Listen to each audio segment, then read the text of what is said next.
জুলাইয়ের সময় জুলাইয়ের আন্দোলনে আমাদের যারা শাহাদাত বরণ করেছেন, আহত হয়েছেন, খুন হয়েছেন, পঙ্গুত্ব বরণ করেছেন, এদের পাশে দাঁড়িয়েছে আমাদের এই আমরা বিএনপি পরিবারের সংগঠনটি। আমি তাদের আন্তরিকভাবে মোবারকবাদ জানাই, ধন্যবাদ জানাই। আমরা সব সময় বিএনপির পক্ষ থেকে হয়তো আমি বলছি এটাকে আবার কোট করবেন না দয়া করে, হয়তো আমরা সব সময় খবর রাখতে পারি নাই, কিন্তু আমরা বিএনপি পরিবার কিন্তু সকল সময় আমাদের পক্ষ থেকে খবরটা রেখেছি। এই জন্য আমি তাদেরকে আন্তরিক ধন্যবাদ জানাচ্ছি।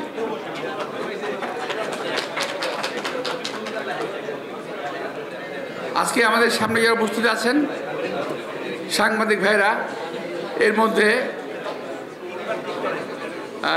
অন্তত 6 জন সাংবাদিক এখন আমাদের পৃথিবীর বুকে নাই। সাংবাদিকদের মধ্য থেকে এই 6 জন সাংবাদিক হয়তো তারা তারকা সাংবাদিক নয়, হয়তো উল্লেখযোগ্য কোনো সাংবাদিক নয়, কিন্তু তারা সংবাদ সংগ্রহ করত। তারাও কিন্তু জুলাই আন্দোলনে মারা পড়েছে, খুন হয়েছে, এবং আমি জানি যে তাদের পিছনেও আমরা বিএনপি পরিবার তারা তাদের পাশে দাঁড়িয়েছে। সাংবাদিকদের অবদানকে খাটো করে দেখার কোনো সুযোগ নাই। কোনো দেশ, কোনো জাতি, কোনো রাষ্ট্র সাংবাদিকবিহীন আছে বলে আমি মনে করি না, এবং সাংবাদিকবিহীন কোনো রাষ্ট্র যদি থাকে সে রাষ্ট্র অবশ্যই গণতান্ত্রিক রাষ্ট্র নয়।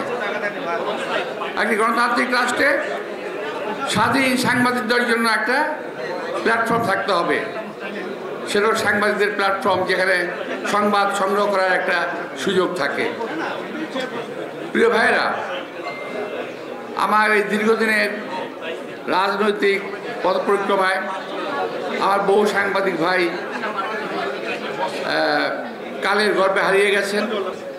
সাংবাদিকদের কাজ শুধুমাত্র কোথায় কি একটা দুর্ঘটনা ঘটলো সেটা যদি হয়, কিংবা কোথায় কোনো ঘটনা ঘটলো সেটা যদি হয়, সেটাকে সংগ্রহ করা, তাহলে আমার বলার কিছু নাই। একটি কাজ আছে বলে মনে করি, কোথায় কি হতে যাচ্ছে, কোথায় কি হতে পারে, এটাকেও খোঁজ করে বের করা সাংবাদিকদের একটা কাজ বলে আমি মনে করি। প্রিয় ভাইরা, আওয়ামী লীগের দোসররা আজকে কে কোথায় অবস্থান করছে এবং বাংলাদেশের রাজনীতিতে কোন কোন রাজনৈতিক দলের কার কি অবস্থান, কি অবস্থান, কোথায় অবস্থান, এটা আপনাদের পরিষ্কারভাবে তুলে ধরতে হবে। প্রিয় ভাইয়েরা, আমি দেখলাম একটা জিনিস কি জানেন, আপনারা খেয়াল করে দেখবেন, আমার কথা যদি ভুল হয় আমি এখনই ক্ষমা চেয়ে নিচ্ছি।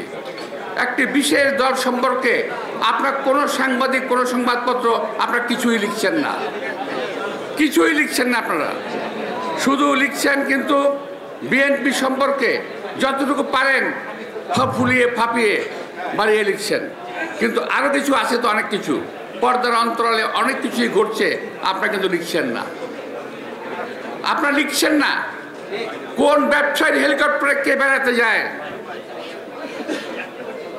কোন ব্যবসায়ী কাকে কত টাকা দেয়, কোন ব্যবসায়ীকে আজকে আমাদের অনেক রাজনৈতিক দল পৃষ্ঠপোষকতা দিয়ে বাঁচিয়ে রেখেছে, যাদের নামে হত্যা মামলা থাকার পরেও, একটি দুটি নয়, এই ঘটনার পরেও অনেক ঘটনা রয়ে গেছে। জুলাই আগস্ট ছাড়াও হত্যার ঘটনায় জড়িত এমন অনেক ব্যবসায়ী মহল জড়িত আছে, তাদের বিরুদ্ধে আপনারা কিছু লিখছেন না। ভাই, আমি আপনাদের সমালোচনা করছি না, আমি আপনাদের চোখে আঙুল দিয়ে দেখিয়ে দিতে চাই যে আপনারা কোথায় কোথায় ভুল করছেন। ক্ষতি হচ্ছে, দেশের ক্ষতি হচ্ছে, জাতির ক্ষতি হচ্ছে। আপনারা কেন তুলে ধরছেন না যারা 3 তারিখের, জুলাইয়ের 3 না, ওই যে ব্যবসায়ীদের সম্মেলন, এই ব্যবসায়ীদের সম্মেলনে কারা কারা ছিল, কারা কারা গ্রেপ্তার হয়েছে, কারা কারা হয় নাই, কেন হয় নাই, এটা একটু আপনাদের তুলে ধরা দরকার। কারণ এই সমস্ত লোকগুলো তারা অবৈধভাবে গত 17 বছর টাকা কামিয়েছে, আর আগামী 17 বছর এই টাকা খরচা করবে বাংলাদেশ ধ্বংস হওয়ার পিছনে। সুতরাং আপনারা দয়া করে ওই সমস্ত ব্যক্তিবর্গকে একটু তুলে ধরেন, একটু দয়া করে তুলে ধরেন, সাবধান করেন। ওরা মনে করে টাকা হলেই বোধহয় পৃথিবীটাকে পকেটে নেওয়া যায়, কিন্তু এটা ওরা জানে না টাকা হলেই সব সাংবাদিকদেরকে কেনা যায় না। এটা কিন্তু আমি আমার জীবনে দেখা ব্যাপার। হ্যাঁ, অনেককে আমি দেখেছি, যাদের সবাই বলতে চাই না, তবে টাকা হলেই সব সাংবাদিকদের কেনা যায় না। ওই যে পাশে একজন আসছেন আমাদের নতুন মধ্যে পেয়ে আছেন, টাকা দিয়ে কিনতে পারবেন কেউ? কিন্তু অনেক সাংবাদিক আছে তাদের কেনা যাবে হয়তো বা, আমি সবার কথা বলছি না, তারা সাংবাদিক না।